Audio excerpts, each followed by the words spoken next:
Newcastle United beat Forest 3-1 before the international break and currently sit 8th in the Premier League.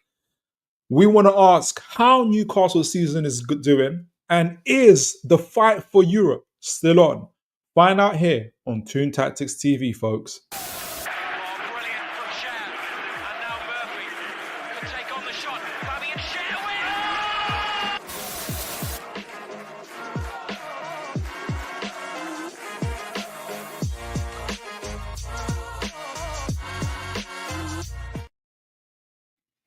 Good evening, folks. I hope you are well on this Tuesday evening. I know I am doing well. You know, seeing that victory against Forest. For all of you guys that were here for the pre-match preview, you know, this is a game that was really building up heavily for us, and that's not the only thing we're going to be discussing today. But we are going to do a little. We're going to be doing a little review of the season so far. And we're also going to be kind of talking about players that are doing well, who's kind of our standout player as well, and just to see the overall state of the team currently and going forward, obviously. So, guys, do let me know in the chat for you guys, how did you find who's your best performing player at the moment at Newcastle United? Let me know what you think of how Eddie Howe is doing. What did you think of the Forest game?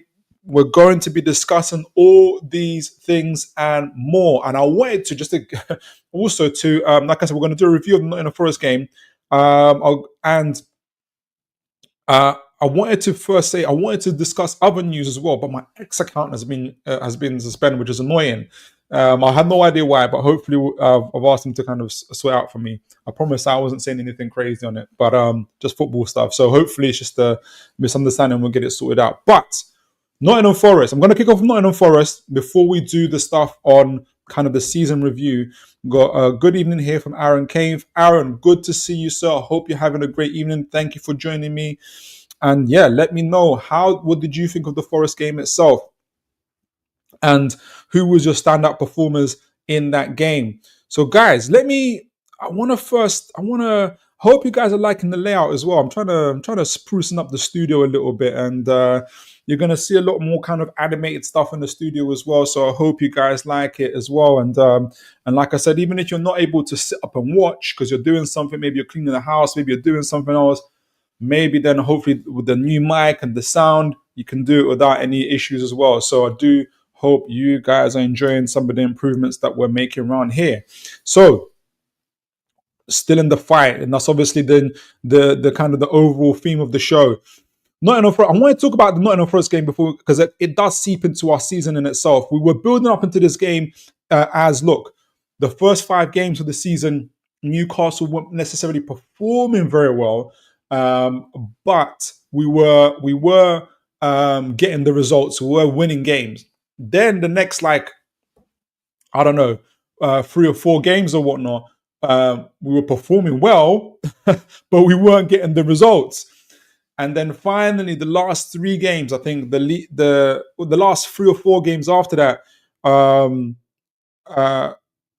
last 3 games, we were performing well and getting the results. So the League Cup game against Chelsea at St James's Park,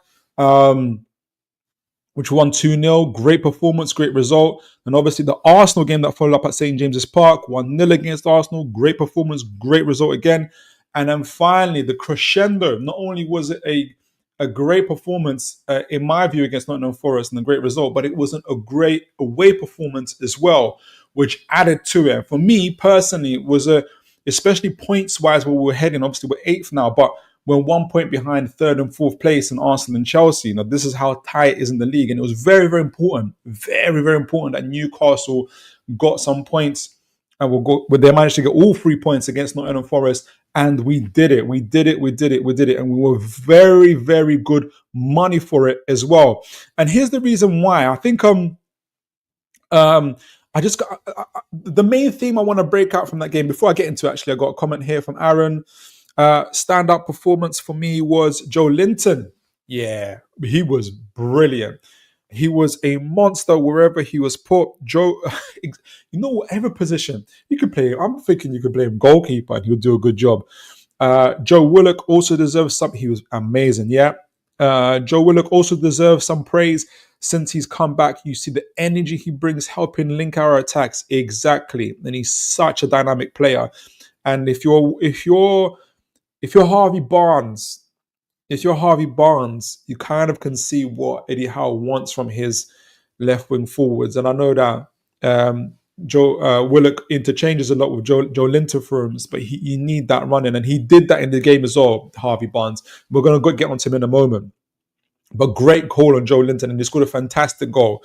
Could he be, at least temporarily, our solution going forward on the right side, right wing forward? What do you reckon of that, Aaron? Let me know, and others too. So the game itself, I know there's many key things, there's many people can talk about. We mentioned Joe Linton, we've mentioned Joe Willock, and all these other things and other players. I'm going to concentrate on the main theme here, and hopefully tie in other things into it.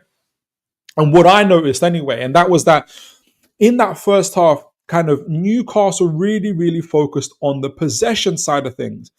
And I'm going to show you a highlight from that game itself. So let me take this off and put this on. And there's a couple of things with this particular tactic that Eddie Howe was using. Let me make sure you guys have got it nice and big on your screen. Let me make sure you guys can see it. So there's a couple of things I wanted to highlight from the possession side, approaching that first half. I know people were saying it wasn't. I really liked that first half. Some people didn't like it, but and I think it's also an indicator of how Eddie Howe wants to evolve the team in terms of that possession. He wanted to control Nottingham Forest. Not many people get to do that via the possession. But he also wanted it to be threatening. And I can't remember. I'll have to go once I flip back onto SofaScore. It will show me how many chances we created. Not as many, obviously, in the second half, but there's a reason for that. We're going to go into it. But Eddie Howe adopted a possession-based approach in that first half, and I was going to show the Chelsea game against Forest as an example of why we were a bit different, because Chelsea had a similar approach, but unlike Chelsea, you would see here, you guys can see on the screen here, it's a bit too long to show, but when we started with the three at the back in terms of Byrne, Hall, and Fabian Schär, they were very, very expanded. They were very spread out. So it became quite difficult for Forest to press us from that front. So as you guys can see here, instead it caused them to go back in a low block. So because we were so spread out, we trusted our passing and our ability on the ball. And I'm going to show you as well on Opta Analyst, our passing channels, to show you just how good we were in the passing side of things. And also when we look at the individual stats, you see most of the players are in terms of accurate passings are on 85, 86, 88, I think 90% for Hall, maybe something like that. So really, really done well. And that's what enabled us to control for us from a possession style of thing. The only thing that I think let down the team in that first half, obviously, apart from conceding the set piece goal, which could have been avoided with just better marking, but it was going to plan at a certain point, is I'm going to show it here, is that they were taking that possession approach. The players at times were too risk averse, and this is what, in terms of when there are opportunities to get the ball forward, to get the ball into dangerous areas, they didn't do it. And I know part of the game plan obviously was keep the possession, and this stops Forest from counter-attacking. They got that. We talked about how they got that 4-2-3-1 formation, but essentially becomes like a 4-2-4 almost, with the wing backs pushing forward and taking territory in the middle of the park, and allows them to break forward in numbers. Their midfielders push up, their forwards push up. You end up having 5 forwards in the opposition half and 5 people back, and they tend to take control over games that way. And so what Eddie Howe wanted to do was to get the team to take possession of the ball and to have his players spread out across the field to prevent Forest from being able to mark. And as a result, because Forest wanted to be very compact as well, we were able to pass from side to side and move the ball well as well. But the one thing that let us down a little bit, obviously apart from the goal, is that sometimes we were a little bit too avert, a risk avert in terms of putting the ball into the opposition end. And here you guys can see, as I said, another great performance from Alexander Isak. And for me, it's between him in terms of player of the game, Alexander Isak, Hall, and Joe Linton at the moment as well. So what he did really well, and you guys can see he's passing the ball back to Hall. So he was doing a lot of this in terms of dropping back into the from forward lines into the midfield. And you'd have Bruno here, if you guys can see my cursor, filling in that gap for him. And then you'll have Joe Linton getting in as well alongside Longstaff. And you have here Willock keeping the let width. And I think on the other end it is Gordon. Gordon, who was good, okay-ish. But we know that right side isn't his favoured position, and he was. I wanted to show also a clip of him passing the ball back too much as well. So now, Hall does really well. I didn't show it, but he dummied. He not dummy. He kind of he disguised his pass to Isak, and he was able to get it to Isak. And now Isak gets the ball here to Willock. And this is the opportunities that I think Eddie Howe wanted him to work out. Was he's almost got like a 1v1 here against Aina, and instead of taking him on, Willock, he was, again, this is the part we're talking about, a little bit too risk averse. He ends up and the other thing he does as well here, you see Joe Linton making this run. Joe Willock doesn't make the pass, so he doesn't take on Aina, and he doesn't pass the ball to Joe Linton. Had he passed that ball, maybe even with the outside of his foot, Joe Linton would have been into the penalty box and would have at least given Milinkovic a question to answer. You know, in terms of, are you going to tackle me? Could you possibly give away a penalty? What are you going to do? But Joe Willock doesn't do that, and instead of that, he lets Joe Linton run offside, and he passes it back to Hall. And then Hall, obviously, then they're in that position now where they have to recycle the ball, which they did okay. But again, there was an opportunity that was missed. Now, Bruno here works into the lines. Now you've got both Willock and Joe Linton. Willock wants to make the run. And instead of maybe hitting it first time here, Bruno, to Willock, again, Art being an opportunity where he can ask Arne the question of, taking him on and seeing what he does. Maybe getting into that penalty box and being a threat. Instead of doing that, Bruno holds onto the ball again and then gets it to a little bit to Joe Linton instead of Joe Willock. But now the opportunity to be a threat goes away. And now Joe Linton doesn't want to take on Alanga, and nobody wants to take anybody on. He passes it back to Bruno. You guys have just worked at least 2 or 3 opportunities here. One to Joe Willock doesn't pass it to Joe Linton. Joe Willock doesn't take on Aina. Joe Linton then gets the ball, doesn't take on Elanga, doesn't pass it to Bruno, doesn't pass it to Joe Willock. So you've just missed about 3 or 4 opportunities there to get into Forest half. And they've kept the possession, and they're kind of managing the threat of Forest, but you're not being a threat yourselves too much either. And I know that Newcastle did have some shooting opportunities, but my point is they could have had more. Now the ball works its way back to Longstaff. They then say, okay, let's try the right side, which is fine, which is okay. Livramento here makes the run. Again, Longstaff doesn't want to risk it, doesn't make the pass, and instead looks back, passes it to Fabian Schär. This time, nobody wants to take the risky pass. He gives it to Fabian Schär. Fabian Schär then is given the responsibility. Can you put the ball into a dangerous area? But we've now missed, as you guys can see here, about 4 or 5 opportunities to put the ball into a dangerous area. And really, the threat by this stage is long. Now, yes, I think it's Livramento here says, look, put it here. Get it to me. There's a big open space here. And fair enough. That is true, but then it's a much harder ball to do. Schär tries to do it and is blocked out by Moreno. So I think that was part of the frustration, a little bit of frustration in that game, that's what happened. And I think it was compounded because Newcastle went 1-0 down, of course, and and I think that maybe added to it a little bit more. And so this is what was changed in the second half, and we're going to talk about this about the second half. We're going to read this comment from Aaron Kampf. Joe Linton can definitely do a job on the right. Ideally, want him on the left. Yeah, exactly. Or left center midfield. Yeah, I agree. But gives Gordon the chance to play in his preferred position. He could definitely be the answer until January. Exactly. And we've still got Barnes. We've still got Willock. We've got so many options on that left. Now going to that left side. Now going to the second half. Howe makes a couple of tweaks in the second half. He makes a couple of tweaks. And the main tweaks he makes is that not only obviously that does he change, he encourages his players to take risks. And he encourages them to take on the ball in terms of putting the ball in dangerous areas. And he encourages them to do more 1-2 touch football, 3 at a max, to get the ball moving quicker and to, I think he said to them, look, you guys have got the better of them. I'm telling you, take risks. You can do it. Take them on, either on the dribbles, take them on with the passing, be dangerous.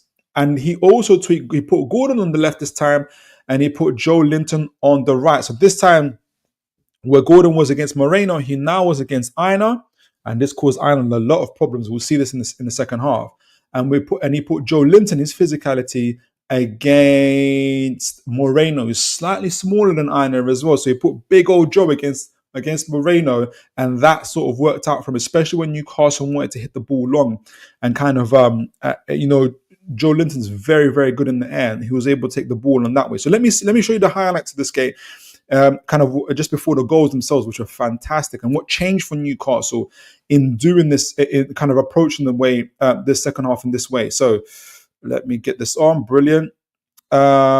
Which part did I want to show? So let me get this. It was here we go. So again, take risks. He said to them, take risks. What minutes was it that I want to show? Where's my notes? He was saying to them, take risks, and I might actually show it through the goals actually, or leading up to it. You got the half time, but then there was another. Totally forgot the minutes I wanted to show, but we'll get there. So this is second half now. He makes his tweaks, and there's literally in that first half. Let me get this on. So obviously we had the set piece that we scored, which was fantastic. Here we go. So this is the bar bit. Make sure you guys can see it. Can we get it? Yeah, I think we're just about to get it here. This is one of the first chances where Newcastle literally. So yeah, here we go. Here we go. Is it here? Can I fast forward it a little bit? Okay, so hopefully we've got it here. Let me make sure you guys can see it. So I said again, Eddie Howe has asked them to take risks with the ball and to not to hold on to the ball for too long. One or two touches. Now the ball, obviously, now this is Forest trying to hit it long. Newcastle managed to get it back. Now there's about how many players in Newcastle side? About 2, 3, 4, 5, 6, 7 players in Newcastle side. Bruno now collects it.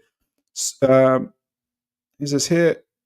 Joe Linton gets it there. Now Bruno likes to hold onto the ball a lot. Is this? I wanted to show. Is this the sign? This time gets it to Longstaff. The idea now is be risky, be courageous with the ball, get it down the sides as quick as possible. You see Isak dropping in here, Willock is here, and their whole body positioning is forward. And you got Forrest obviously backing away. Lewis Hall joins in. Is this the part I wanted to show? Now it's Gordon on his favoured side, and he's taken on Aina. And as opposed to the first half where we saw earlier that look, they didn't want to take on them. They didn't want to take on their man. The very first thing they do, you see now Hall running beyond his man, going past the two players into this open space. This is what Eddie Howe was saying to them at the beginning. There is this big, huge open space here. take him on. So if it's not Gordon taking him on, it was Howe. And straight away, get the ball into the box. Don't mess around. And that's exactly what they did. And they started being a threat. Dangerous ball into the box. Should have had someone in front of it. Fine. Goalkeeper gets it just beyond Joe Linton's head. Now this time Livramento follows up on it. Is more hungry than Hudson to get it onto it. Doesn't waver. Doesn't wait too long. He's now ready to take on. And now again, be dangerous. Be dangerous. You got now Bruno about to take on his man Moreno here. Joe Linton here, and you've got this triangle between Joe Linton, Bruno, and Livramento, as opposed to now the first half when they were happy to recycle the ball, pass it backwards and forwards. This time, you still got three Newcastle players in the box. For instance, here, Joe Linton and Bruno and Livramento here. Everything is now front facing. Give and go 1-2, and they create a shot opportunity, and that's how they started off that half. There was another example I wanted to show in terms of that side as well. But this is how Newcastle wanted to begin that game, and now they were taking more risks. They were trying to give and go. Is this the chance? This is the one I want to talk about. I think this is So this is another one. This is another example, and this is all leading up to the goal itself. Is this it? Let me see if this is it. Okay, so yeah, I think this might be it again. Going back to the 1-2s and really trying to be risky with the ball, not hanging around with it too much, doing their best to win it back. Shaw gets it here. Yeah, I think this is it. Again, the conversation is don't hang on around to it too long. Lewis Hall has been excellent as well. Gets the ball, looks up. Now, this is the point now here. You see him passing to Gordon.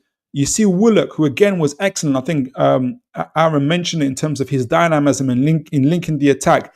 This is where now, if again in the first half, I think Gordon, or if it's Joe Willock, would have hung on to the ball a little bit too long, passed it back a little bit, been a little bit too careful. Instead, as instructed, 1-2. First touch, bang, gone.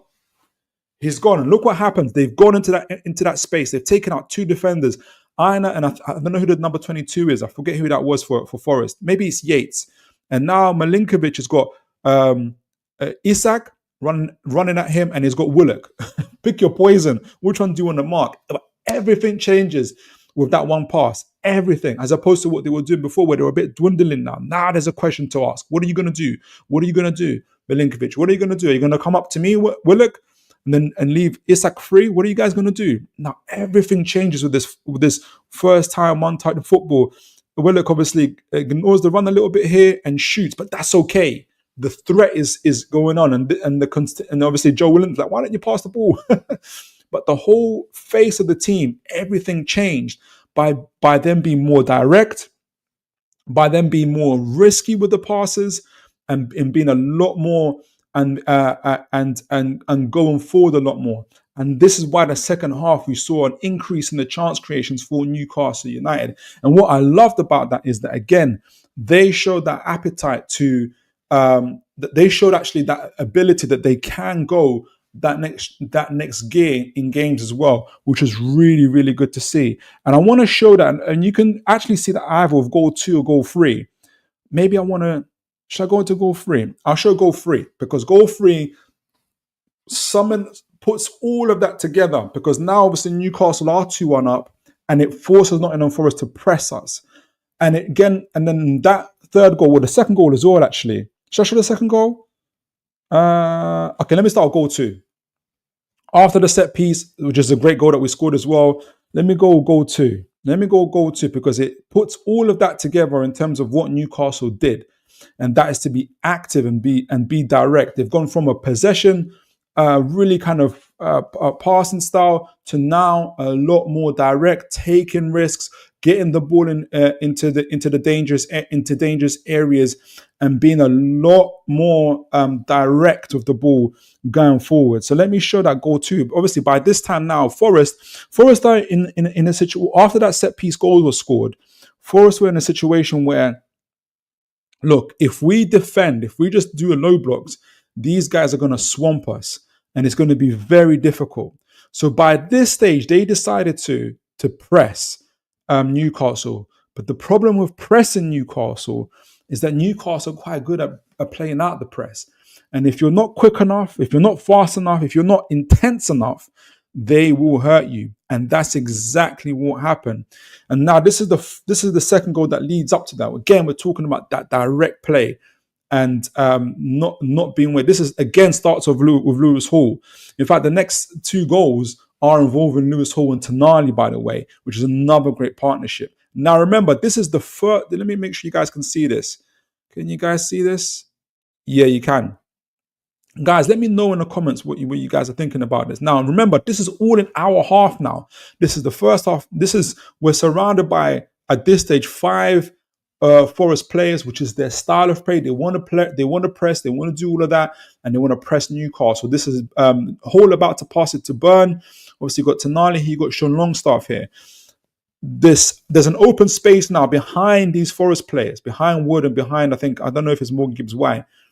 And look how well Newcastle managed to get into that space. He, again, Hall disguises his pass. It looks as if he's going to pass it to Burn. I even forgot. I thought he was going to pass it to Burn. He didn't. He does a quick turn. He even sends Wood. Wood thinks he's going to go to Burn. It doesn't go to Burn. He makes the turn. Tonali's read the play. His whole body direction is about to go into that space. And with that one ball, they're off now.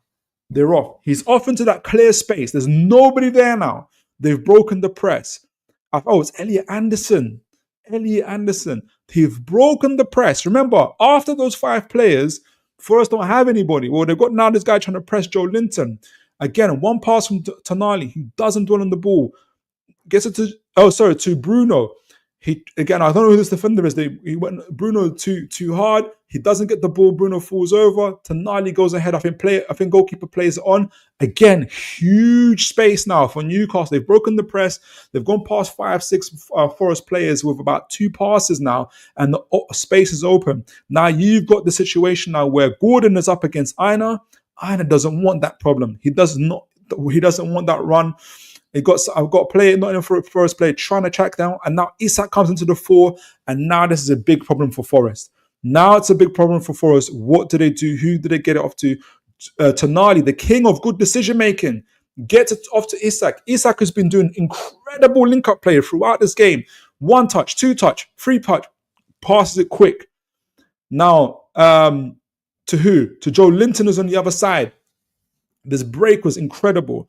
Now, Livermento's on his bike. He wants to provide either that next passing option for Joe Linton or a decoy. And now Moreno's got a question to ask himself.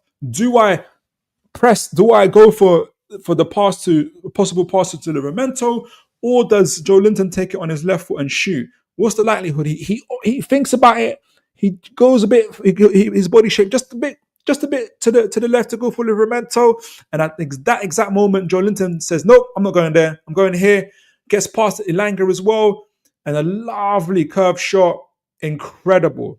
And this is what happens when Newcastle, in that second half, raised it by 2 or 3 gears, started doing the quick passing, getting the ball into risky areas, not dwindling it, taking risks with the ball, getting into risky areas, and literally with one pass bypass about 5 Nottingham Forest players who try to press Hall, who set off that move with that incredible drop of the shoulder and a flick to Tonali. Tonali again, the king of decision makers, read that play from Lewis Hall and was able to carry it forward. But they broke Forest with that move, and it was almost identical now to this to their third goal where Barnes scored. So let me see. Can we get that here?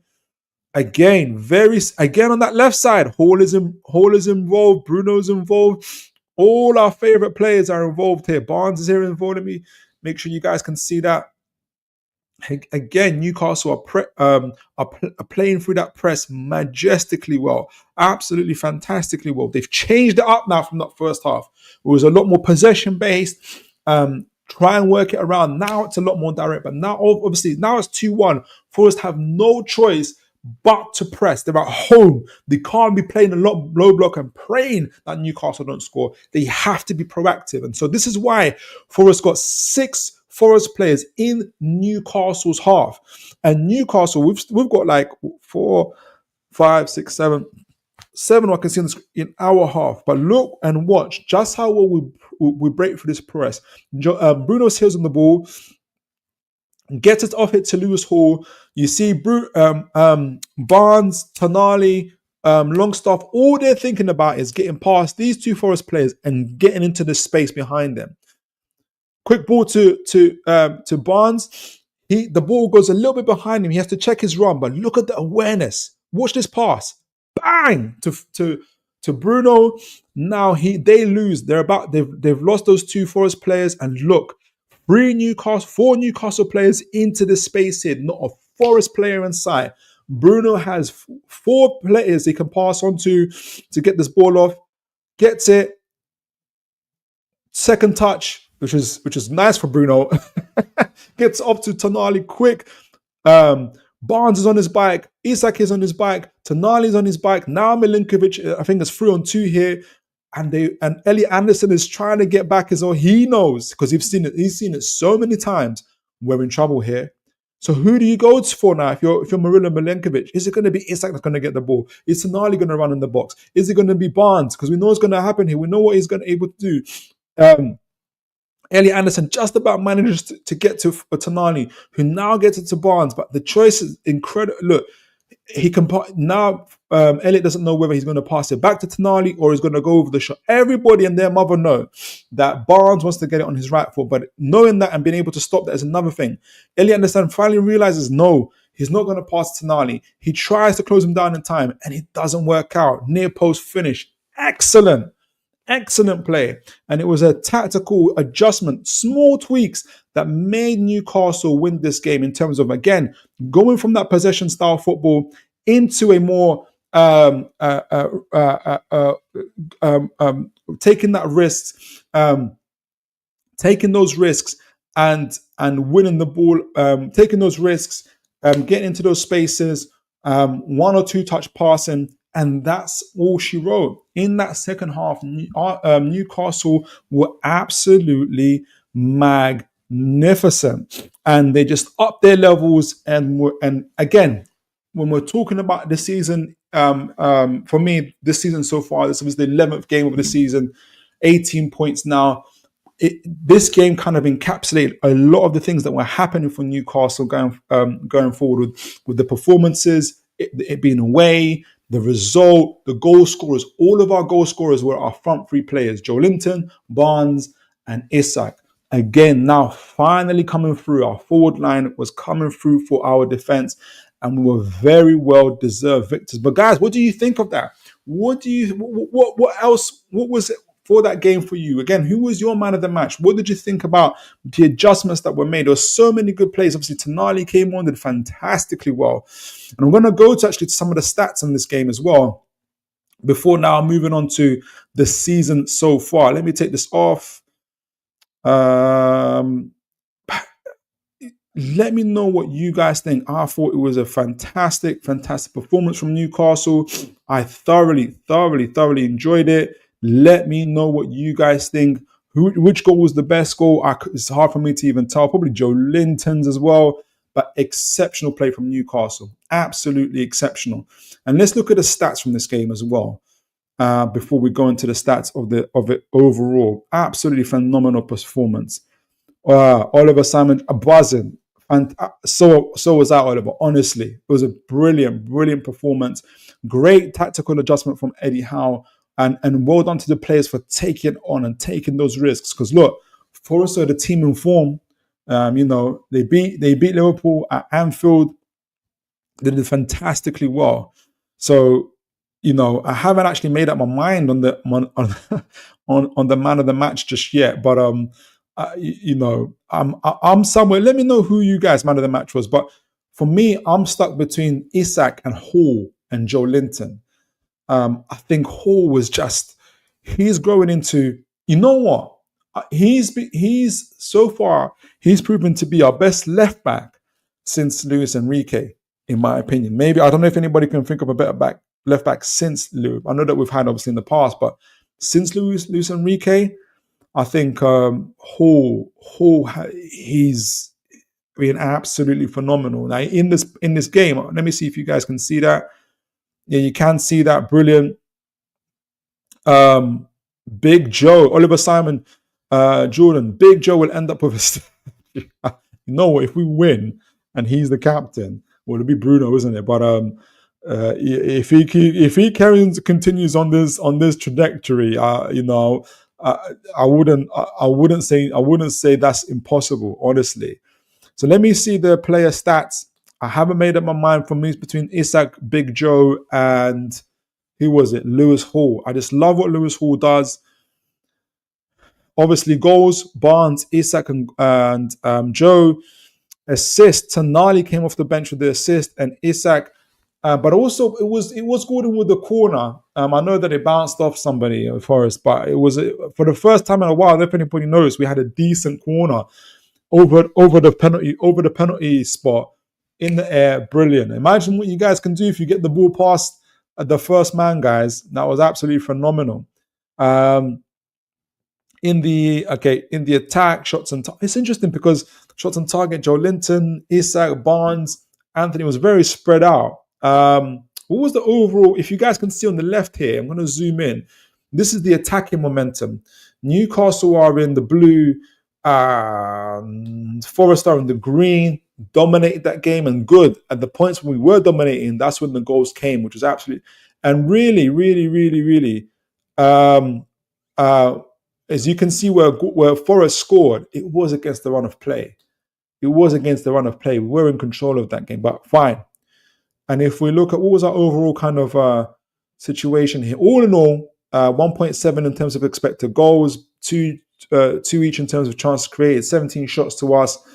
Our goalkeeper had to make 2 saves. Theirs had to make 3. Passing. We took a lot of the passing. But what was that first half like? If you compare the first half to the second, obviously the first half, like I said, was a lot more kind of around the possession base. First half, we had more of the ball, 60% of the ball, but again, the expected goals was 0.46. With no big chances created, interestingly enough. No big chances. Second half, we gave up a little bit of possession because we were attacking, so we were only taking 1 or 2 touches and being a lot more direct in our play. So our possession went down to 52%, but our expected goals went up to 1.25, which obviously we got 3 goals. So we probably got more than our expected XG, which is absolutely phenomenal. And look, this is the other stuff I really enjoy seeing in terms of our team. I'm going to go to the passing stats and touches on the ball. Lewis Hall, 104 touches on the ball. 104. He's about 20, nearly 30 touches on the ball, more than the second person, which is Fabian Schär. Lewis Hall his growth has been at Newcastle United has been absolutely great. And if you can imagine, when did we buy him? Was it last year January or last year summer? And look how much time we took on him. Was it people were asking? I was saying, I was even thinking, is he even a left back or did he be in the midfield? He's a left back. He's a very good left back. Lewis Hall's a phenomenal left back. And his athleticism, his pace. I don't know if you guys remember that 1v1 challenge he had at Hudson Odoi, where the ball broke in the first half and he had to chase back for it. Not only did he get the ball, but the way he controlled it and kind of went past him. He was in a foot race with him, kept up with him fantastically well. Look at that, 104 touches, so more touches than any other player on the pitch. 92% accurate passes. 71 out of 77 of his passes were accurate. That's phenomenal. That is absolutely phenomenal. Fabian Schär, then Dan Burn, Joe Linton, Sean Long, and you know what? Alexander Isak's even touches went up. He was on 47. He's typically around the 30 mark for touches. And that's because he got himself so involved in that game, connecting with the midfield, not just keeping the highline, not just waiting for the ball in the channels or the ball into his feet in terms of him being up there. He really, really did well. And obviously he took his goal well as well. He was absolutely phenomenal in that.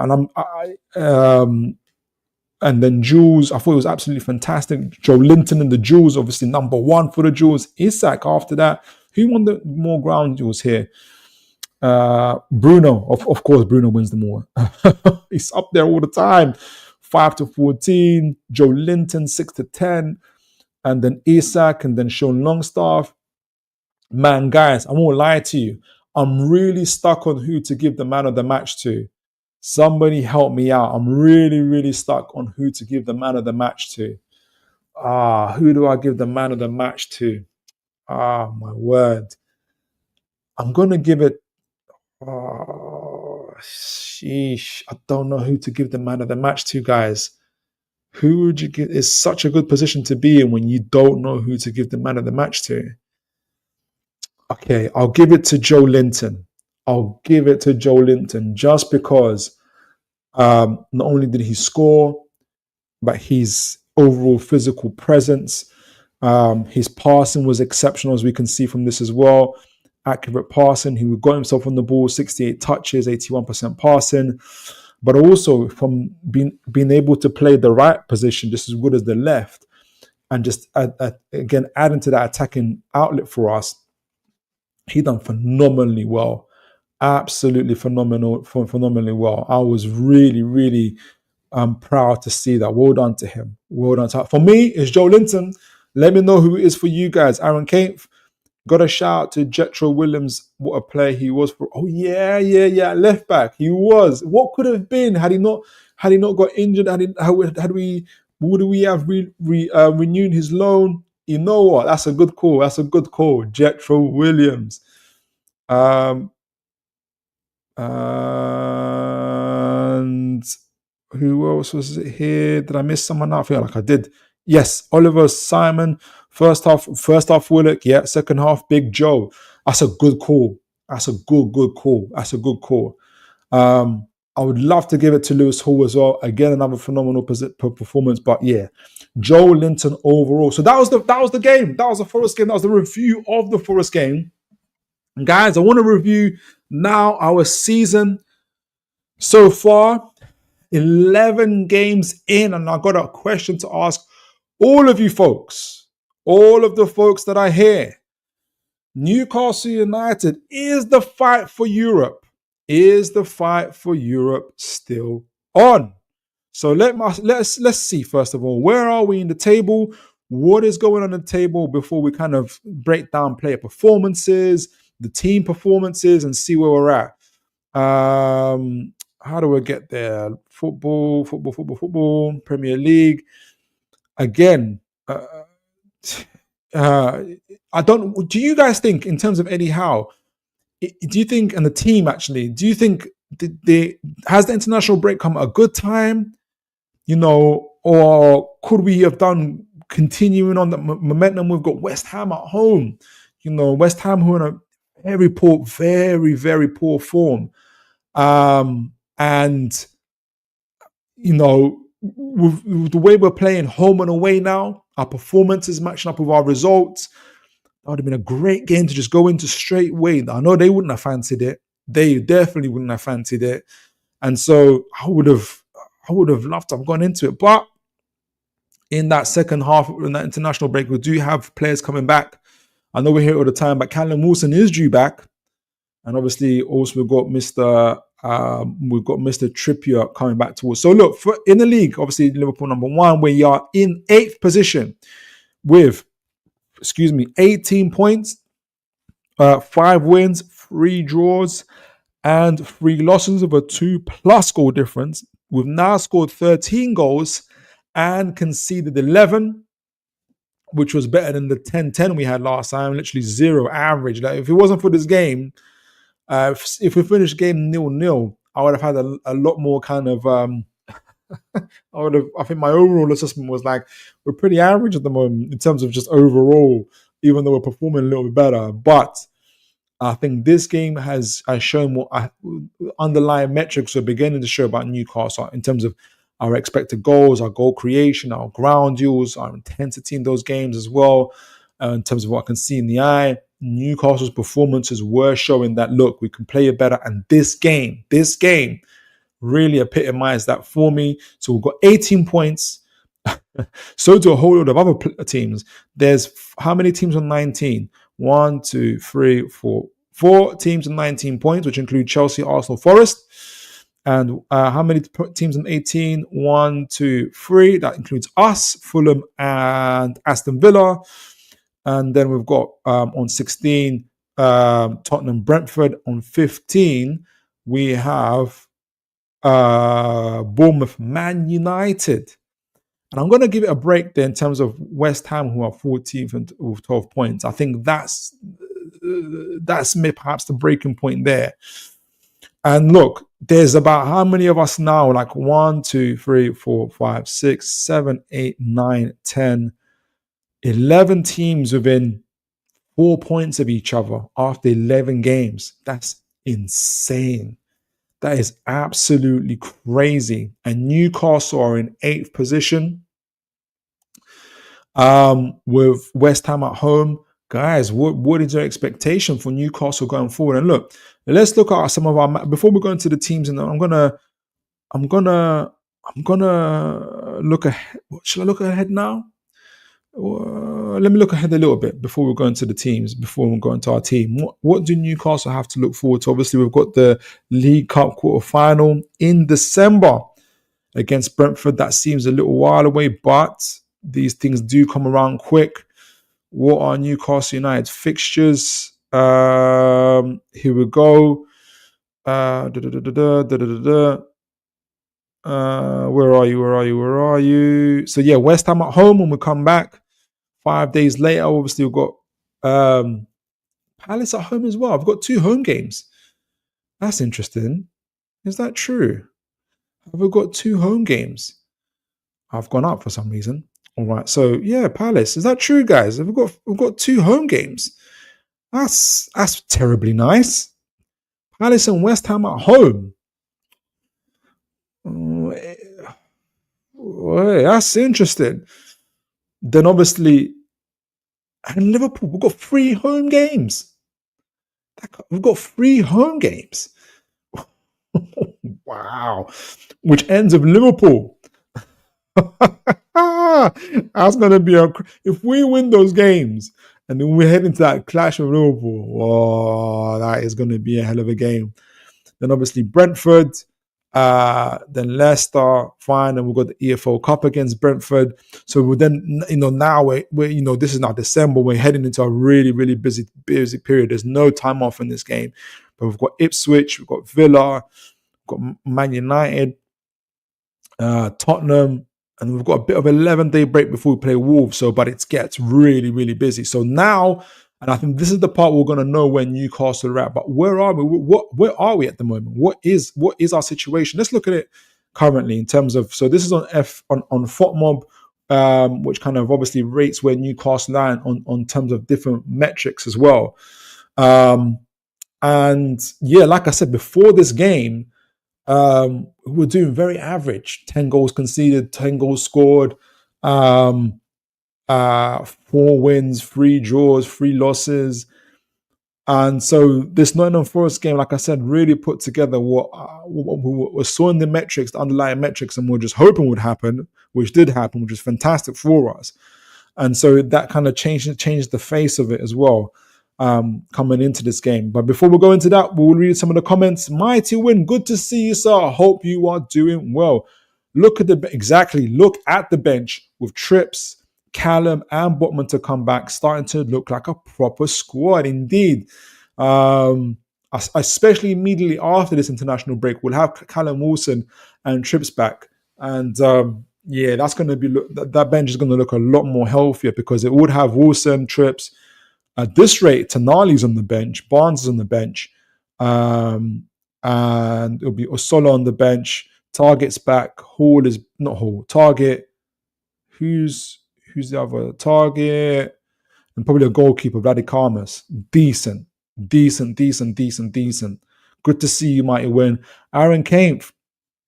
I think Europe is definitely achievable. I agree. It's just which European competition is going to be at this stage, isn't it? We just have to keep our core players fit. Yeah, absolutely. And that's what Mr. Bunce is there for. And I'm glad to hear that Eddie Howe's, kind of been quite encouraging about Bunce as well. We have to keep our players fit and have that rotation, which we are nearly there to having with Botman, Wilson due back. Yeah, exactly. Now, especially with Kraft injured, our centre back situation isn't bad, but it's it's only Shaw that's right, the only recognisable right centre back, and obviously Kelly and Byrne So yeah, we do need Botman back as well in January. Well, I can't, and I hope if we get the Rolls Royce Botman back, the Rolls Royce 22-23 Botman back, good times ahead. Very good times ahead. Aaron Kane, with a decent window and us being around the top 5-6 before January, I think we could push the top 4. It could be, though. I think Eddie, I hope we have. I suspect this window we're going to be buying the likes of Joshua Achimpong, like really young players, 18, 19s, either to get into the team or to be sold on. I'll be surprised if we get really big business, Mark Gahey and Wemu type of business. If that happens, that'll be incredible. But I'll be a little bit surprised if that were to happen. But we've been talking about Jonathan David, for instance, who's going to be on a free contract. Those type of deals, that what might happen as well. But anyway, yeah. But you're right. I'm gonna stick with that. Like a decent window would really, really help us. Might win Palace. Okay, so Palace are. I was thinking might win. Like we've got 2 home games like that. I should have looked on Google. It shows the matches that way. It's a bit different on SofaScore. I thought Palace. We've got 3 home games in a row. That's mad. So no, it isn't. But still, we've got. I'm not, winnable, favorable. We've got decent. Our first 10 games, according to analysts, were the toughest games of any team in the Premier League. It included Man City, Arsenal, Chelsea away, but also in the League Cup, but in the Premier League. So Man City, Arsenal, Chelsea, Tottenham. So that's 4 of the big 6, so-called big 6 sides, including obviously top 8 sides, all of them informed sides. Fulham, Nottingham Forest. So look, Newcastle had the toughest league, at least start to the campaign with any team, at least according to analysts, and we've been doing very well. So look, all right. So I've got it up here in terms of how the team's been doing after 11 games. This is how the team has been going so far, and obviously we've looked at the games ahead, which includes the League Cup quarterfinal, which. We have to get to the semi-final. We have to. And we've got some decent home, we'll come back to a decent home tab. But where are Newcastle now? How are we doing? Well, overall football rating, which puts all these metrics together, has us as 8th, and finally enough, we are currently 8th in the league as well. Even though it's very, very tight. So it's like really tight between everybody. Goals per match, we're scoring about 1.2. Yeah, we've got 13 goals from 11 games, which makes sense. Goals conceded, yeah, we've conceded 11 goals. So literally we conceded 1 goal per every game. But I think that's a reflection of, but at the same time, if you look at it, we're third in the league for goals conceded. So we're behind Forest and Liverpool. So we've got the third best, technically we've got the third best defense. We've got the third best defense in the league, and but the 14th best attack, and that's where if you guys remember that interview with Bruno Gomes after the Chelsea game, the first Chelsea game at Stamford Bridge, especially after that terrible situation where Isak gets past the defender, rounds the keeper, and doesn't pass it. They were asking Bruno, like, guys, like, you're playing well. What's going to give you that consistency? The first thing that Bruno said was goals. Goals help. And he was right. They helped in this game against Forest. We conceded I hate to say it, but as custom, a goal. And we needed our attack to show who they are, because to come forward for us again, because going back to Opta analysts, we've got 13 goals before this 11th game against Forest. After 10 games, we had 10 goals. Our expected goals on Opta analysts was 14. So we're underperforming by 4 goals. And if you can count into that, for instance, Gordon's penalty miss, you can count the 2 1-on-1s against Brighton with Isak and Gordon. You can count the that if you guys remember that Fulham game when all Shaw had to do was roll it across to Isak this time and took the shot on himself after the goalkeeper passed it out. He missed that shot, So that's not even mentioned in the Chelsea one. Obviously, where Isak could have rolled it across to Joe Linton. We're like close to like we're underperforming. That's what I'm saying. It's not in a Forest game. All these things came together. Our performances, our defense, our attack, all these metrics came together, and it came out really well. And it was an away performance. So 14th best in terms of goals scored, but average possession. I'm not overly focused on that because I think it changes so much in terms of what does possession mean nowadays. Almost like if you guys would have seen in the first half, we chose to have 60%. In the second half, we chose to go directly and we scored more goals. Clean sheets, we're fourth in the league of clean sheets again in terms of our defense. Fourth in the league of clean sheets is incredible. Man United are second after all the stick they get. Expected goals, Newcastle are 12th. So again, this is a situation, a place where Newcastle have to kind of improve on that. Even though we are creating chances, but in terms of we need to up that, and we've got the players to do it. And I think again, this Forest game was an example on that. Shots on target per match, 15th. Again, big chances missed. We're 14th for that. Big chances. Big chances created were 14th. Big chances missed were 17th. So there's some obvious areas of improvement for Newcastle in those situations. Touches in the box. So how often are we in the opposition box? We're 10th. Corners were 8th. So XG's conceded. So how many shots are we conceding? So a 12 for that, which isn't bad, which is pretty good. Which is again an example of our defense. We're interceptions per match, we're 13th. Could be better. Tackles per match, 10th. Chances per match, we're 12th. This is why I was so keen to have. Maybe that's why I wasn't overly keen to have this international break, because I feel like how do we just played West Ham? I just think that would have just our chances, all these kind of attacking, goal scoring chances and stuff like that would have increased, in my opinion. I'm not going to be disrespectful to West Ham and say would have wiped the floor with them and all of that stuff, but I just see us, especially at home, what we do to teams at home. If you look at a lot of rivals channels, whenever they say, "Oh, you're playing Newcastle," they always say, "Where are you playing them?" When it's followed by St. James's Park, they always say, "Oh man, let's hope for a point." So that kind of just tells you just how good we are at home, and we now need to kind of transfer that into the away games, which we're seeing slowly but surely.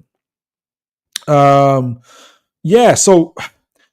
essentially, what the stats to me at the moment show in terms of what we're doing is just saying to us, good defensively, could be improved in terms of attacking wise, and I'm happy about that because we've got an aging backline who are, I think, performing the best they can and are pushing up that line and keeping that line high, despite their lack of pace. And the fact that we've got such great technical fullbacks in Hall and Livramento also shows that, look, we're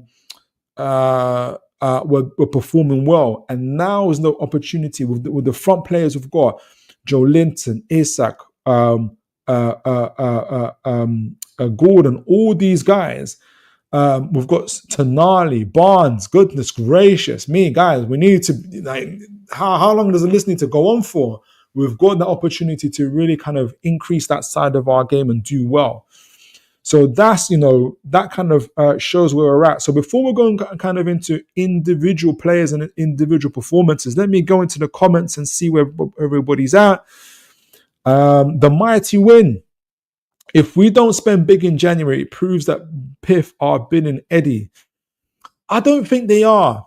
I think because of Paul Mitchell, we're going to have a very, very different type of spending under Paul Mitchell. I don't know if you saw my show, Mighty Win. I did a show around Paul Mitchell's kind of really kind of focusing on his track record and what we can expect from him in terms of our transfer business.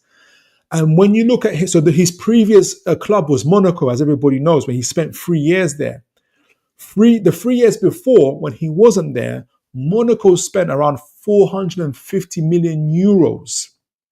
Yeah, so that's roughly this around 420, 400 million pounds, which is the same, close to about the same amount that Newcastle has spent. So Monaco's spending is very, very similar to Newcastle's spending. And their squad was tremendously bloated. They had 77 players. So that's a bit different. But this is what happened over those 3 years, Mighty Win. What happened is he ended up making a profit of 250 million pounds in player sales, which is easier to do when you got 77 players. So I'm granting that. But the amount he spent on bringing players in was 140 million euros. So what that says to me, he's at a club who are willing to spend 400 million plus on players over 3 seasons, but he chose to instead spend 140 million. And I think he said it before where, look, yes, money's good, money's nice, but sometimes spending too much or having too much money causes you more problems. I think we're going to be more surgical. I think we're going to be even more pinpoint. And I think also we need more players that we can actually sell, because that can actually make us money. Because the reason why, a big reason, not just why we're renewing Kraft's contract, we're renewing Burns' contract, not only because of their experience, but because there isn't much of a sell-on value, and it's going to cost us more to replace them. And really, the only players that we don't have many players that we are going to sell on. So I say all that to say this: I think the spending we're going to make, especially in this January, are going to be on young players with future potential, like the ones already bought, like Pivash and Vashtag. And now we're obviously looking at Joshua Achimpong from Chelsea. He's looking at 10 to 15 million. They're not even letting him play in the under 18s, under 21s. They've thrown him to the side. I see a lot more of those, in my opinion. I mean, even Eddie Howe said, I'll be surprised if we're getting an Mbuemo or a Gahey in. I mean, that'll have to be a situation where those clubs are really willing to sell. So me personally, unless we get obviously Jonathan David, he's going to be on a free contract in, those kind of players in. But I'll be happily surprised. I would be happily surprised if we get Mark Gahey and Mbuemo type of signings in. But I'll be, that's what I'm kind of perceiving in terms of what happened with Paul Mitchell. But let me know what you think. Register Kev, how you doing, sir? I need to see your channel, see how you're doing. I hope you're well. I hope you're healthy. Big up to you, sir. Hope you are. When are you going to invite me onto your channel? We'll talk some ball. As always, as the past 3 years, Newcastle and Man United have been twins in the Premier League. What was our second season under the takeover? You guys finished third, we finished fourth. Last year, we both had like tremendous amount of injuries. We finished seventh, you finished eighth. We were supposed to go to Europe, and then you guys decided to play well and beat Man City. Where are we going to finish this season? Aren't we again, close in the league as well? We're becoming insufferable twins, shall I say. United TV, big up United TV. I hope you're well, sir. Big up, guys. Long way to go for a lot of teams. Yeah, it's massive. I don't know if you'll have to tell me, United TV, if this is.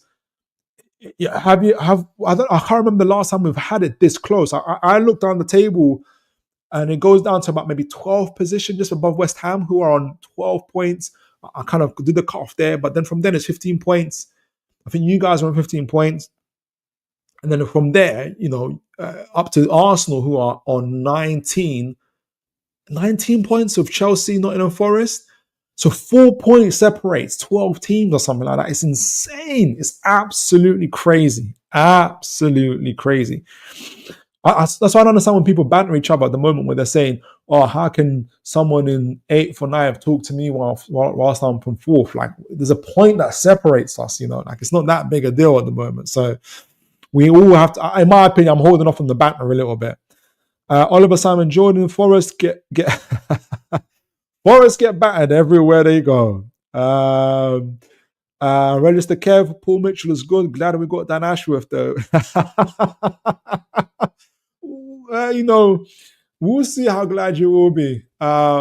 in the next couple of seasons. We'll see how glad they're very different. They're very different sporting directors. So Paul Mitchell's very much about the recruitment. If you just look on Google, his track record and the players that he got, what he did to Tottenham, you know, he got them Moussa Dembele, he got Heung-min Son for them, he got Dele Alli when he was good for them. He was supposed to get forgot who else, but you know, he discovered players like Nkunku at RB Leipzig. He got an 18-year-old by the name of Ibrahim Konate into RB Leipzig. His track record, his recruitment is insane.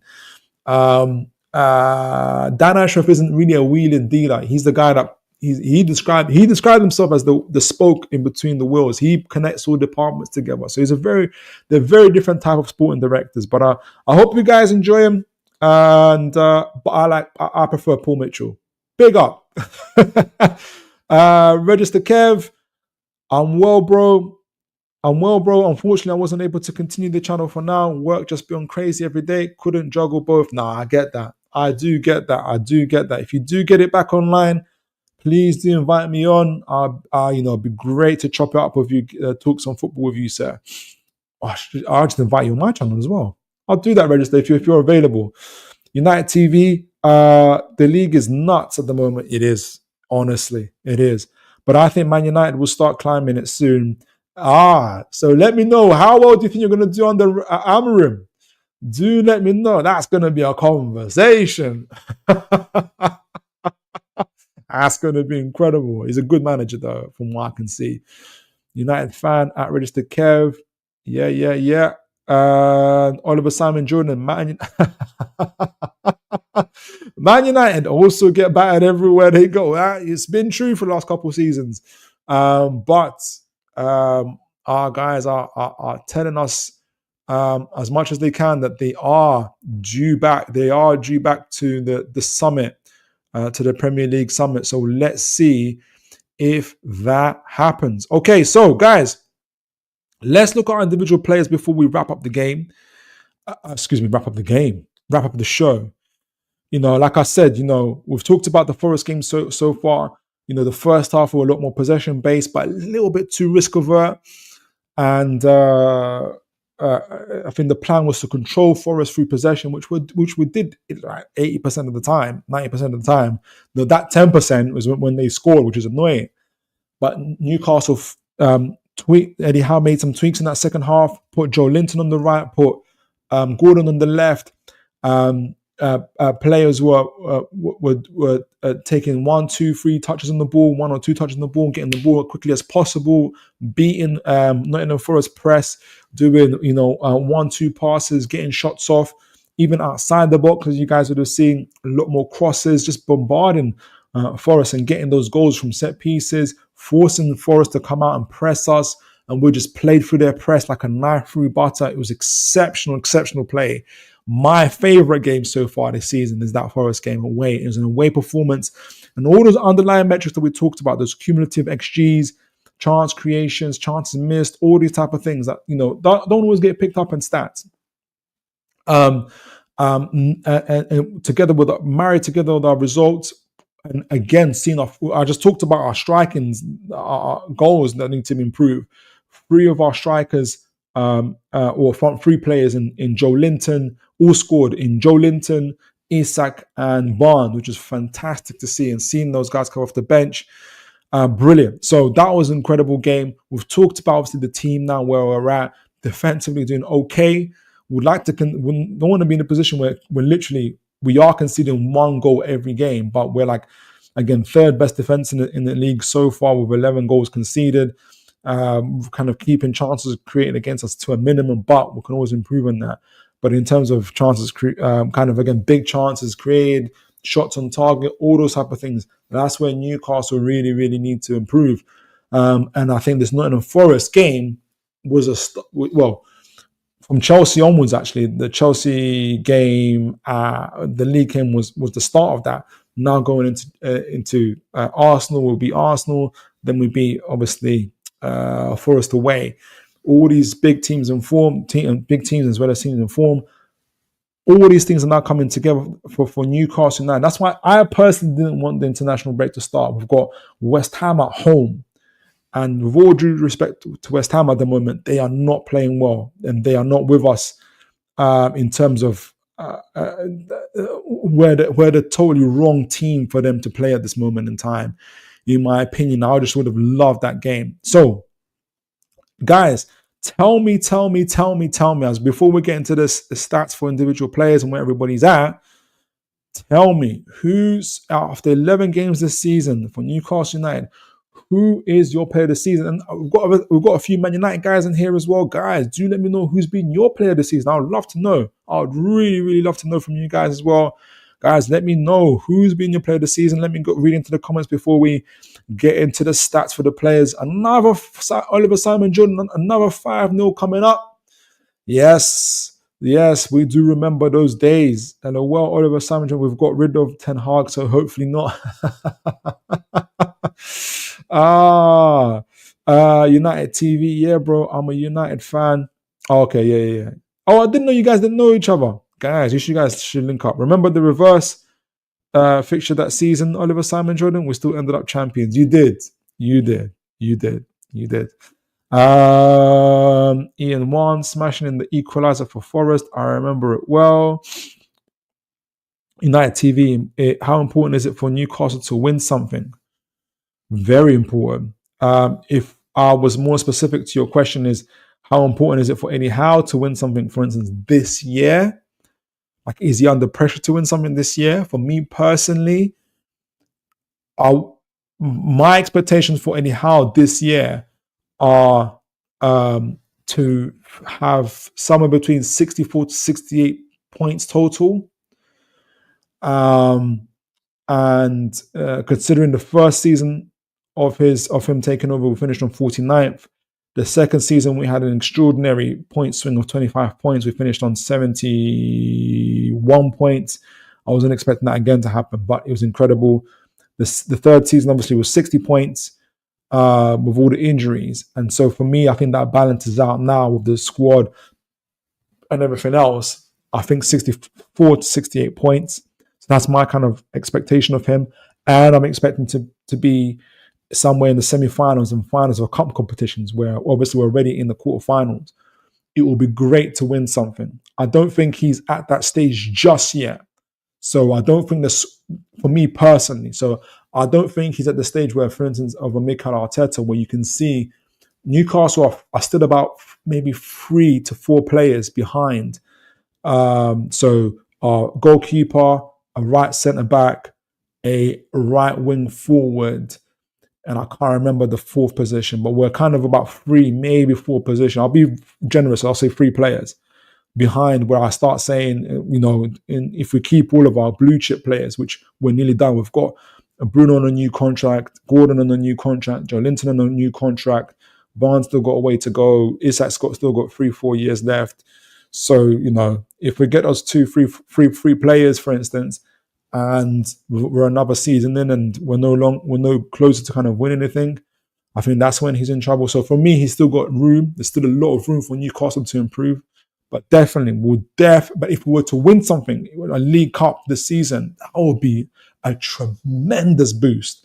That could really be the start of something for us. Definitely. But I think at the moment, Howe is, for me, for my expectations, is performance expectations at the moment. I don't know what his level is at the moment, and I don't think he does. So we're going to find out. United TV, I need to head off, guys. Catch you later. Good to see you, sir. Always good to see you. Thank you for dropping by. I really appreciate you.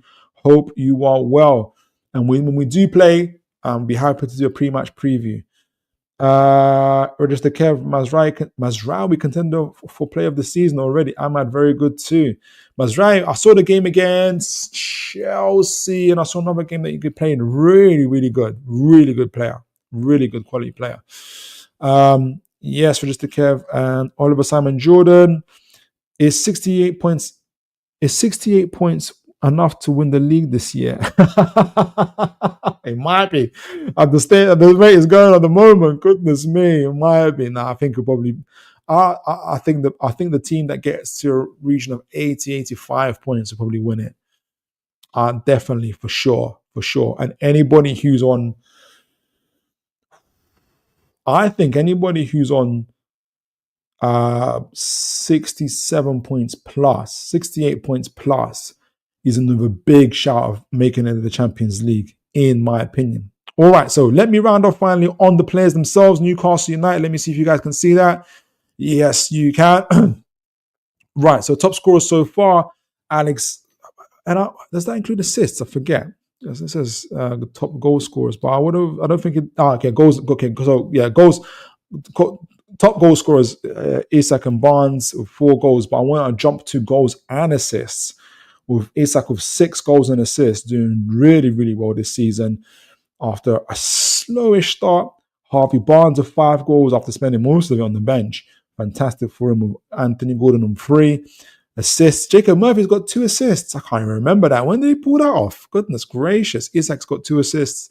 He could have more. He could have one more if he passed that ball again at Chelsea. Current FOTMOB rate Anthony Gordon as our top performer at the moment. Do you guys agree with that?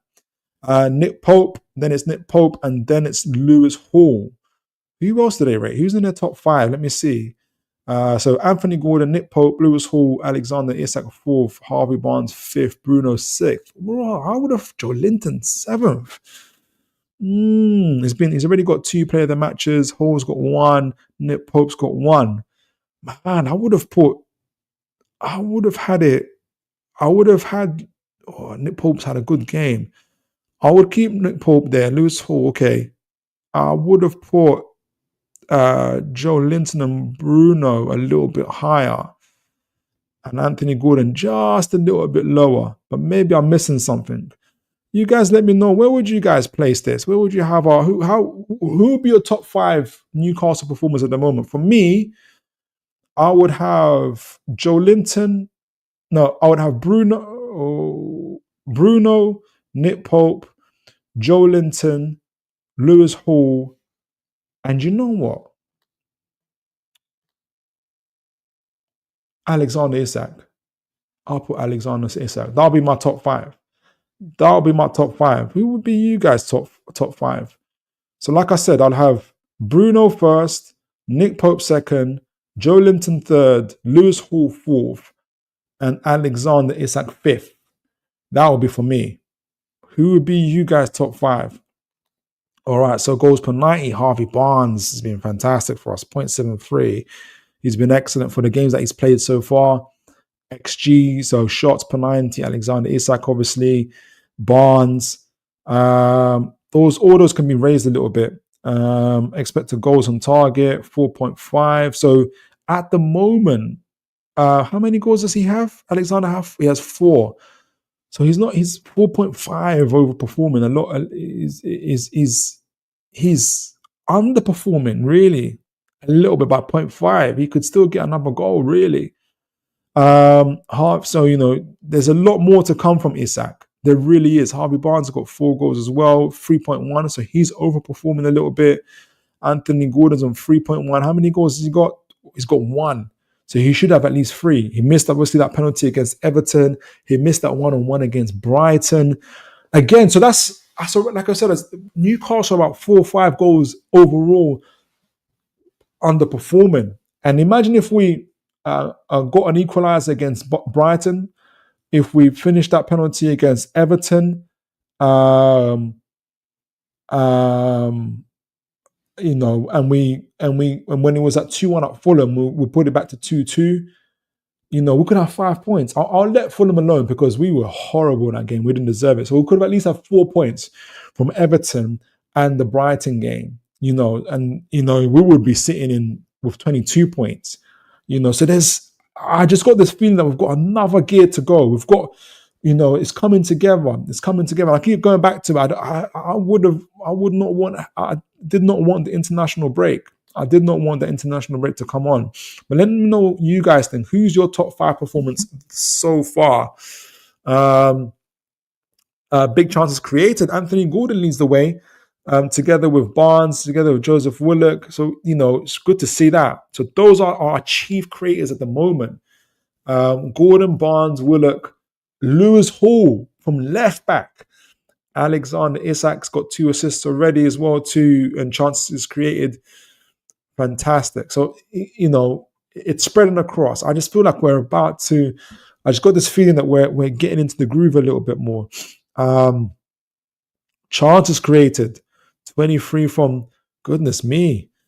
Gordon, so this is maybe why Gordon really leads the way with 23 chances created so far. So that's about 2.4 chances created per 90 minutes. So every game so far, you can expect about 2 big chances created from Anthony Gordon. That's not bad.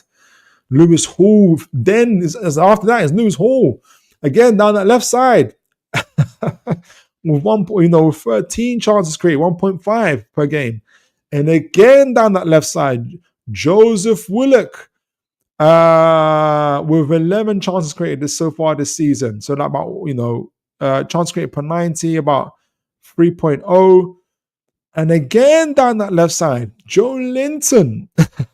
I think that left side we really need a right wing forward, guys, don't we? It's so blatant. We need to really up that game. Joe Linton. And then Isak with 10. Yeah, then Barnes, then Jacob Murphy on 7, Bruno on 7. So, we're getting there. Maybe the solution is to put Joe Linton on that right side for temporarily. Bruno, of course, leads our dribbles per 90. He's absolutely exceptional at that. Did I go a bit? Oh, sorry, expected assists. Big chance created, expected assists. Anthony Gordon, Harvey Barnes. Again, that needs to up a little bit. Accurate long balls per 90. Fabian Shaw is our chief creator from long balls as well. Harvey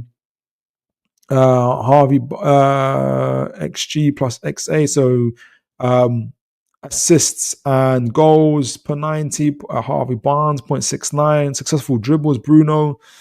Then Anthony Gordon. Big chances missed. Isak, horrible chances missed. One-on-ones and stuff like that. Harvey Barnes as well. And then Anthony Gordon. Successful tackles per 90. Who we forgot? Sean Longstaff. Mr. Longstaff. Again, showing us his importance for the team. Sandro Tonali leads on interceptions per 90. Blocks per 90 from Lewis Hall. Doing absolutely sterling jobs for us as well. Obviously, Nick Pope with 3 clean sheets so far. And these are all goalkeeping stats. So, guys, who is you guys' top performers so far this year? I've got, like I said, at number 1 at the moment, I have was it Bruno Gomes? Then I've got Nick Pope. Then I've got Joe Linton. Then I've got Lewis Hall at 4th. And 5th, I have Alexander Isak. And overall, the team itself doing okay defensively. 3rd in the league in terms of goals conceded. So we're doing and also like 3rd in the league for clean sheets. So doing pretty well, okay-ish defensively. At the moment, we're like conceding 1 goal per every game. That can improve, which is fine. But it's actual goals that need to now increase, which I think will happen. Considering that we started the first 10 games, as according to Opta Analyst, we had we were number 1 for the toughest games this season, which included 4 of the big 6 in Arsenal, Tottenham, Man City, and Chelsea, as well as some of the teams that were in form, like Nottingham Forest away, Fulham away. So we did, we've had a really tough start to it, but I think we managed it pretty well. And now the next 9 or 10 games, including the League Cup, we've got a lot more favourable games in that. I expect and I'm hoping that after the international break, I don't know how quickly we'll be able to start. We've got West Ham at home. Hopefully we can start off with a bang. It is a 2-week break at the end of the day. We're trying to get ourselves in the flow of things, but it's a home game. It's against a struggling team.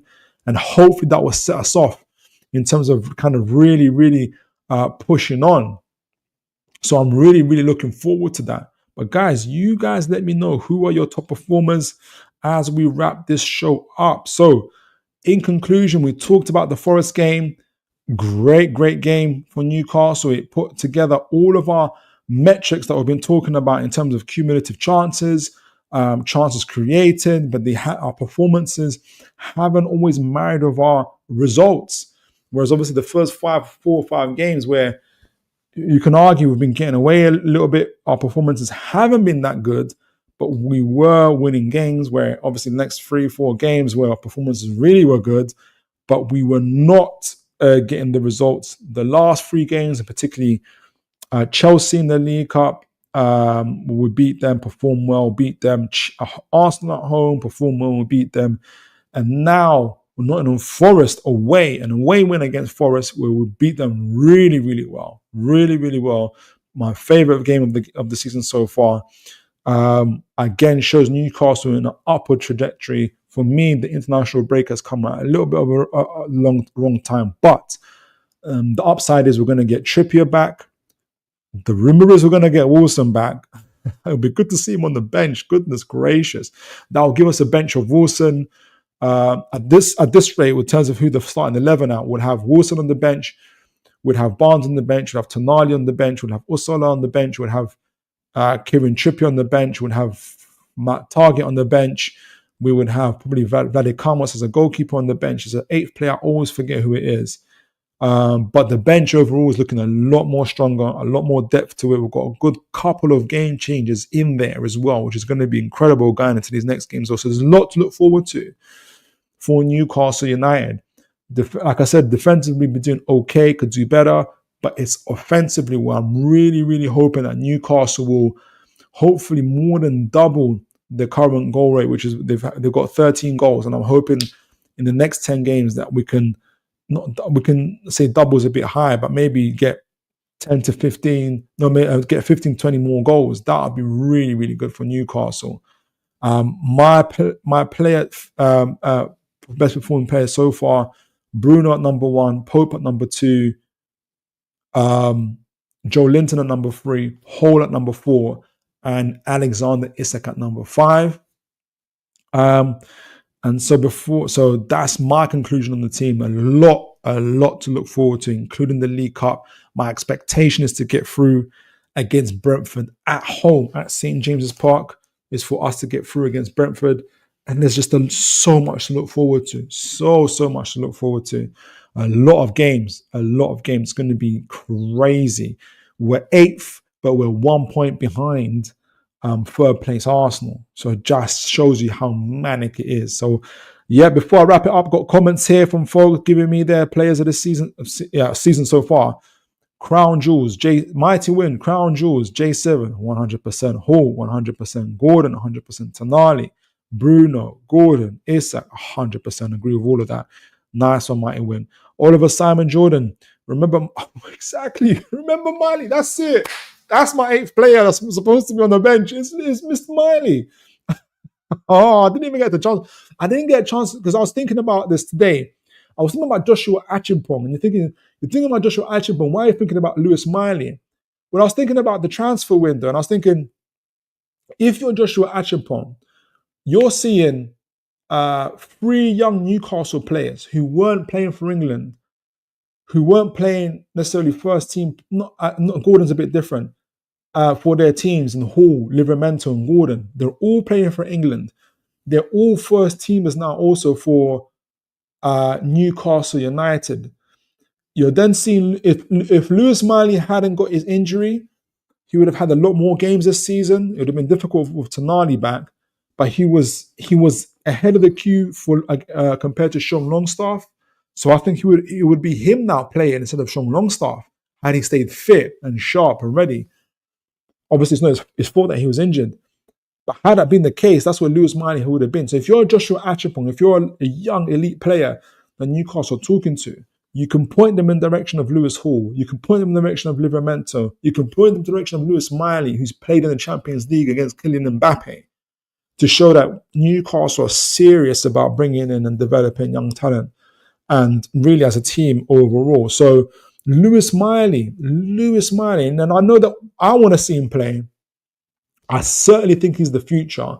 I can't make up my mind where he'll play or how he'll play, because for me, he's a hybrid between Michael Carrick and Lampard in terms of his style of play. So is he going to be like a ball playing number 6 who dictates the play and dictates the flow, or is he going to be a box crashing, athletic, goal scoring?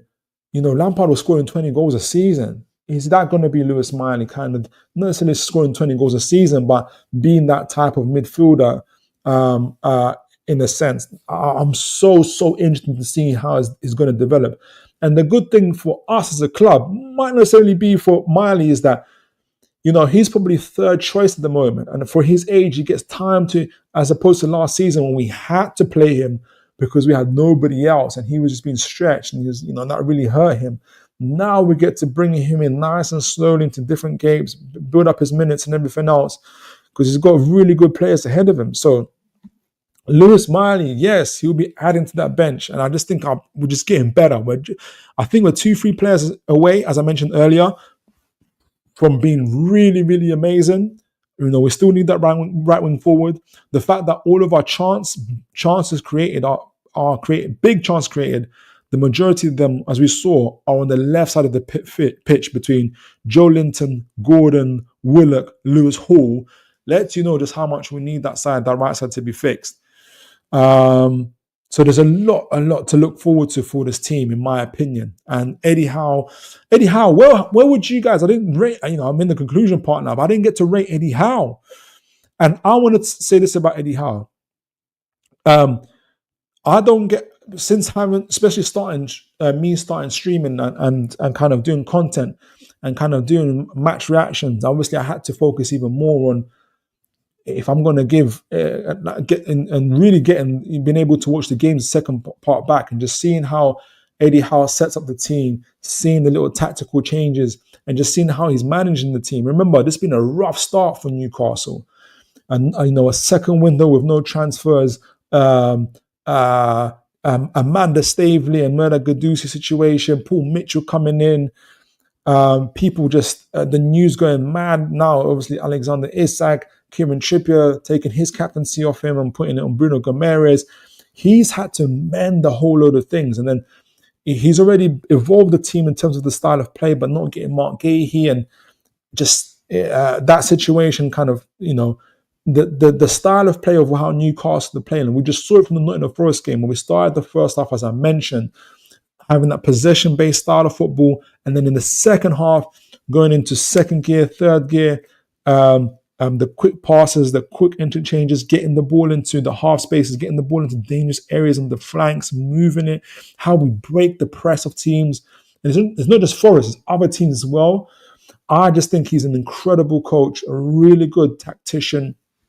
I don't know, and this is the year that I've set, I don't know what people keep on calling him, the gatekeeper, Mark Hughes, the stepping stone before Newcastle really get that world-class manager. For me personally, and this is nothing about me getting too attached to Eddie Howe or anything like that, but for me personally, I don't know what Eddie Howe's ceiling is. I don't think he really knows what his ceiling is in terms of what he can achieve. I think he has some elite ingredients in terms of, as a coach, he's been able to develop players. Ask Gordon about that. Ask Joe Linton about that. Ask Livramento about that. Ask Lewis Hall about that. Ask Lewis Miley about that. Ask all those players and more about that. Ask Alexander Isak about that. Ask those players about how good Eddie Howe is as a coach and developing players. Is excellent. And obviously, tactically, we talked about that. I love his relationship also with I forgot the assistant. I can't believe I've missed his name now. Guys, help me out. I forgot our assistant coach's name. It's insane. But I'm all that's missing now from his resume is a trophy. And it'd be incredible for him because if he gets that trophy now people can start beginning to talk to him, look at him as, oh, he really is that elite guy. And that's all that's missing. That's all that's missing for Howe. And so I think I'm going to find out this season. Like I said, my expectations are 64 to 68 points in terms of the league. And I'm hoping and I'm expecting semi-finals and finals for the domestic cups themselves. We're in the quarterfinal for the League Cup. We're in 8th place, but we're 1 point behind 3rd. So we're certainly on target on that. But let me know, where do you guys rank Eddie Howe so far this season? For me, he's probably at, I'm going to give him, I want to give him, it's only really the Fulham game that was traumatic. Watching that game first time and then watching it back, I was traumatic. And he had a chance to see it second time. As when he talked about it, I was traumatic. But that was the only time that was really an issue. But he got the team didn't start off too well, but was getting results and was trying to bring that intensity back, which he did. And he's tweaked things and he's done well. I'm going to give him, the reason I'm going to give him a 6 out of 10. The reason I want to give him a 6 out of 10 is not because he's been poor or average, is that I just think there's more to what he's trying to do to the team. Was trying to put that Nottingham Forest has given me a little bit of a glimpse of where he's taken Newcastle to, and I just think there's a couple more levels for him to go to. Because if I give him a 7 or 8, there's not enough room for where I think he's taken the team to. So I'm giving him a 6, only because I think of where I think he's taken the team to. I want to see how his relationship with Paul Mitchell develops, which I think is very important. But I like how he's developed a relationship with James Bond. Okay, I'll give him 6.5 because I was worried to see how he play well with others. And that seems to be kind of hopefully heading in that direction. So we'll see. So I've given Eddie Howe 6.5. So far, my best performer in terms of the players is Bruno Gomes, and Newcastle are on the right trajectory. So before I close the show, let me read the final comments. Oliver Sam, I read that one already. Oliver Simon Jordan, Cam Wilson still get injured on the bench. He might hurt his toe. I hope not. He does typically play between 15 and 20 games. And so we've played 11 games already. So we're going to get him closer. If he comes back in after the international break, he was not going to start straight away. So it's going to be so interesting to see. Well, it's been interesting to see already how Eddie Howe and James Barnes have handled Wilson so far. But it's going to be so interesting to see how they handle his game time, the competition with Isak. It's going to be so interesting to see. The mighty win. Mikey's just taken over from Alexander Arnold as Under Armour's Miley, Under Armour's flagship in the North. Fantastic. That was brilliant. And that was brilliant to see. Fantastic for him. The mighty win. From this exact position in 22-23, we took 17 points from the next 7 games. Okay. Is that good? 17 points, 7 games? Yes, it is. That's very good. Our next 7 are an easier run than that. Okay, so you got some encouraging stats there. I like that, Mighty Win. Mighty Win. Eddie's able to soar above public opinion. He is. He's very good at that. And do whatever he thinks is best for the team. I totally agree. Like playing Sean Longstaff when everybody wants you to play Tonali and still win games and resoundingly. Mighty Win. He sets the team up to create chances, and they do. I agree. He can't put the ball in the back of the net. Exactly. Mad dog. It's just that mad dog. Big up to you guys. You've been so amazing. Seeing you guys in the chats. It's been an hour and 40-minute show. It's been so good to catch up with you and to be able to do it on a really, really positive note. We've got so much to look forward to for Newcastle. We're getting better as a team. We're getting better as a club. We've got players coming back in. Our bench is going to be looking stronger. We start off the home game against West Ham, and I'm positive we can start off with a banger. Hopefully, God willing, all the players stay fit. It's going to be incredible. We've got the League Cup quarterfinal to look forward to. I can't wait. And it's been really brilliant to catch up with you guys. Make sure you have a great evening. And as always, folks, make sure you look after each other, and God bless, folks.